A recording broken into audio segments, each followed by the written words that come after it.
ಯಾರೆಲ್ಲ weight gain ಮಾಡಲು ಬಯಸ್ತೀರಾ ಅವರಿಗೆ ಈ ವಿಡಿಯೋ ತುಂಬಾನೇ ಹೆಲ್ಪ್ ಮಾಡತ್ತೆ. ಯಾರಿಗೆಲ್ಲ ವೇಟ್ ಗೇನ್ ಮಾಡಬೇಕು ಅವರು ಈ ವಿಡಿಯೋನು ಕೊನೆವರೆಗೂ ಸ್ಕಿಪ್ ಮಾಡದೆ ನೋಡಿ. ತುಂಬಾ ಹೆಲ್ಪ್ಫುಲ್ ಮಾಹಿತಿ. ವೇಟ್ ಗೇನ್ ಗೆ ಜಾಸ್ತಿ ತಿನ್ನೋದು ಇಂಪಾರ್ಟೆಂಟ್ ಆಗಲ್ಲ ಫ್ರೆಂಡ್ಸ್.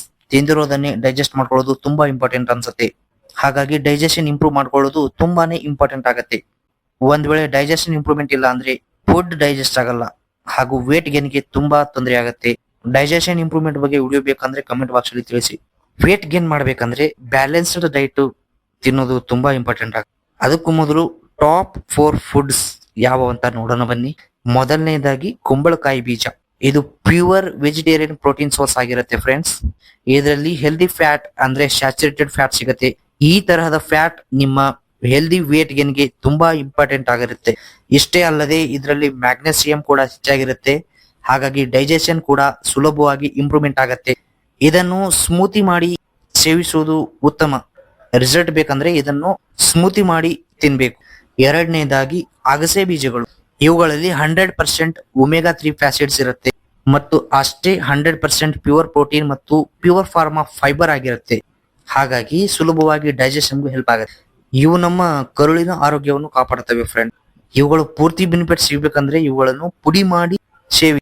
ಇವುಗಳ ಪೂರ್ತಿ ಬೆನಿಫಿಟ್ ಸಿಗ್ಬೇಕಂದ್ರೆ ಇವುಗಳನ್ನು ಹಾಲಿನಲ್ಲಿ ಅಥವಾ ಇವುಗಳನ್ನು ಮೊಸರಿನಲ್ಲಿ ಹಾಕಿ ಪುಡಿ ಮಾಡಿ ತಿನ್ನಿ. ಮೂರನೇದಾಗಿ ಚಿಯಾ ಸೀಡ್.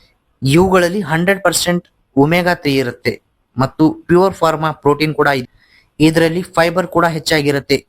ಹಾಗಾಗಿ ಫುಡ್ ಆರಾಮಾಗಿ ಡೈಜೆಸ್ಟ್ ಆಗಲು ಸಹಾಯ ಮಾಡುತ್ತೆ. ಇವುಗಳನ್ನು ಮೊಸರಿನಲ್ಲಿ ಹಾಕಿ ತಿನ್ನೋದು ಉತ್ತಮವಾಗಿರುತ್ತೆ. ನಾಲ್ಕನೇದಾಗಿ ಸೂರ್ಯಕಾಂತಿ ಬೀಜಗಳು. Known for healthy fats. 80% protein ಸಿಗುತ್ತೆ ಫ್ರೆಂಡ್ಸ್. ಇದರಲ್ಲಿ 10% ಹೆಲ್ದಿ ಫ್ಯಾಟ್ಸ್ ಮತ್ತು ಹೆಚ್ಚಾಗಿ ವಿಟಮಿನ್ ಇ ಕೂಡ ಸಿಗುತ್ತೆ. ಇವು ಚರ್ಮದ ಹೆಲ್ತ್ ಮತ್ತು ಇಮ್ಯೂನ್ ಸಿಸ್ಟಮ್ ಅಂದ್ರೆ ರೋಗ ನಿರೋಧಕ ಶಕ್ತಿಗೆ ಅತ್ಯುತ್ತಮವಾದ ಮೂಲವಾಗಿದೆ. ಯಾವುದು? ಸೂರ್ಯಕಾಂತಿ ಬೀಜಗಳು. ಇವುಗಳನ್ನು ಹುರಿದು ತಿನ್ನೋದ್ರಿಂದ ನಿಮ್ಮ ದೇಹಕ್ಕೆ 100% ಲಾಭಗಳು ಪಡೆದುಕೊಳ್ಳುತ್ತೆ. ಈ ಎಲ್ಲಾ ಬೀಜಗಳನ್ನು ಪ್ರತಿದಿನ ಆಹಾರದಲ್ಲಿ ನಿರಂತರವಾಗಿ ಸೇರಿಸಿ ಅಗತ್ಯವಿರುವಂತೆ ನಿಮಗೆ ಹೆಲ್ದಿ ವೇಟ್ ಹೆಚ್ಚಾಗುವುದನ್ನು ನೀವು ನೋಡ್ತೀರಾ. ಮತ್ತು ಸಾಕಷ್ಟು ಪ್ರಮಾಣದಲ್ಲಿ ನೀರು ಕೂಡ ಕುಡಿಬೇಕು ಫ್ರೆಂಡ್ಸ್. ಸಾಕಷ್ಟು ಫೈಬರ್ ಸೇವನೆ ಮಾಡೋದ್ರಿಂದ ನೀರಿನ ಅಗತ್ಯ ತುಂಬಾನೇ ಇರುತ್ತೆ ಫ್ರೆಂಡ್ಸ್. ಕೊನೆಯದಾಗಿ ಹೇಳೋದೇನಂದ್ರೆ ಈ 4 ಬೀಜಗಳನ್ನು ಪುಡಿ ಮಾಡಿ ಶೇಂಗಾ ಜೊತೆ ಮಿಕ್ಸರ್ನಲ್ಲಿ ಹಾಕಿ ಈ 4 ಬೀಜಗಳನ್ನು ಹುರಿದು ಮಿಕ್ಸರ್ನಲ್ಲಿ ಪುಡಿ ಮಾಡಿ ಶೇಂಗಾ ಹೋಳಿಗೆಯಲ್ಲಿ ಮಿಕ್ಸ್ ಮಾಡಿ ಹೋಳಿಗೆ ಮಾಡಿ ತಿನ್ನಿ.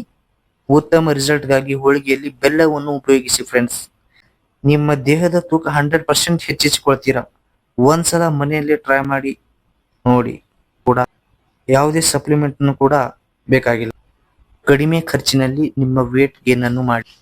ಸೊ ಇದಾಗಿತ್ತು ವೀಕ್ಷಕರೇ ಇವತ್ತಿನ ವಿಡಿಯೋ. ಇಷ್ಟ ಆದ್ರೆ ಲೈಕ್ ಮಾಡಿ, ಕಮೆಂಟ್ ಮಾಡಿ, ಸಾಧ್ಯವಾದರೆ ಸಬ್ಸ್ಕ್ರೈಬ್ ಆಗಿ. ಹೆಚ್ಚಿನ ವಿಡಿಯೋಗಳ ನೋಟಿಫಿಕೇಶನ್ಗಳಿಗಾಗಿ ಪಕ್ಕದಲ್ಲಿರೋ ಬೆಲ್ ಐಕನ್ ಅನ್ನು ಪ್ರೆಸ್ ಮಾಡಿ.